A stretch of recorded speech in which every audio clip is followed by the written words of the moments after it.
آج کے ایپیسوڈ میں کہانی ایک ایسے موڑ پر آ جاتی ہے جہاں ہر کردار آزمائش میں نظر آتا ہے۔ کامیار کی شادی ٹوٹ چکی ہے اور اس صدمے نے دونوں گھروں کا سکون چھین لیا ہے۔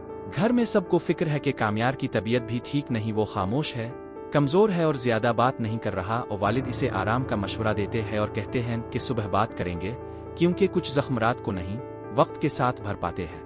دوسری طرف آئرہ کے گھر کا ماحول بھی بوجھل ہے، شہر بھر میں بات پھیل چکی ہے، ویڈیوز دیکھی جا چکی ہے اور سوال ہر زبان پر ہے۔ کچھ لوگ ہمدردی دکھاتے ہیں اور کچھ بے وجہ کے سوال کر کے زخموں پر نمک چھڑک دیتے ہیں۔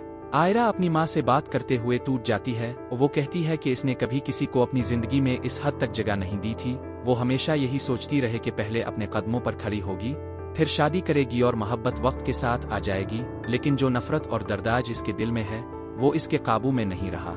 ماں اسے سمجھانے کی کوشش کرتی ہے کہ یہ وقت بھی گزر جائے گا، مگر آئرہ کا دل ماننے کو تیار نہیں۔ اسے سب سے زیادہ تکلیف اس بات کی ہے کہ جس پر اس نے سب سے زیادہ یقین کیا، اسی نے اس کا اعتبار توڑ دیا۔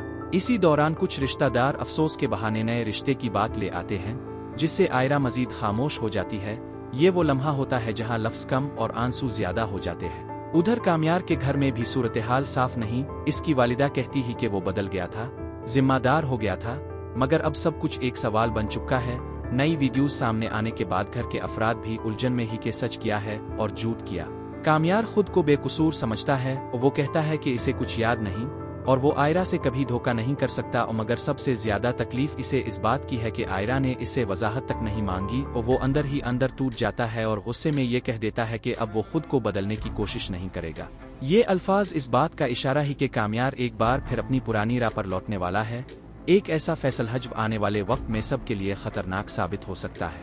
دوسری طرف آئرہ ہسپتال میں اپنی ہاؤس جاب شروع کرتی ہے۔ وہ کوشش کرتی ہے کہ خود کو سنبھال کر رکھے اور مضبوط دکھائی دے، مگر لوگ باتیں کرنا نہیں چھوڑتے۔ کچھ ساتھی اس کی ٹوٹی ہوئی شادی کا ذکر کرتے ہیں اور کچھ مذاق بنا دیتے ہیں۔ یہ باتیں آئرہ کے دل کو بہت تکلیف دیتی ہیں۔ آخرکار وہ مزید برداشت نہیں کر پاتی اور پہلی بار سب کے سامنے اپنا دکھ اور غصہ ظاہر کر دیتی ہے۔ کہانی اس وقت نیا رخ لیتی ہے جب ایک لڑکی کو خودکشی کی حالت میں ہسپتال لایا جاتا ہے۔ آئرہ اس کیس کو سنبھالتی ہے اور اچانک پہچان جاتی ہے کہ یہ وہی لڑکی ہے جو ویڈیوز میں نظر آئی تھی۔ لڑکی کی حالت نازک ہوتی ہے اور وہ کوما میں چلی جاتی ہے۔ یہ لمحہ بہت بڑا سوال چھوڑ جاتا ہے، او کیا یہی لڑکی ساری تباہی کی وجہ ہے؟ یہ کہانی میں ابھی کچھ اور سچ چھپا ہوا ہے؟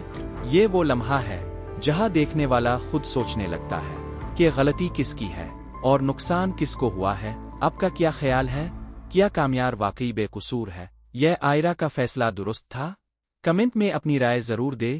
ویڈیو پسند آئے تو لائک کرے اور پاکستانی ڈراموں کے ایسے ہی سادہ، حقیقت پر مبنی اور بے لاگ ریویو کے لیے ڈرامہ شارٹس کو سبسکرائب کرنا مت بھولیے گا۔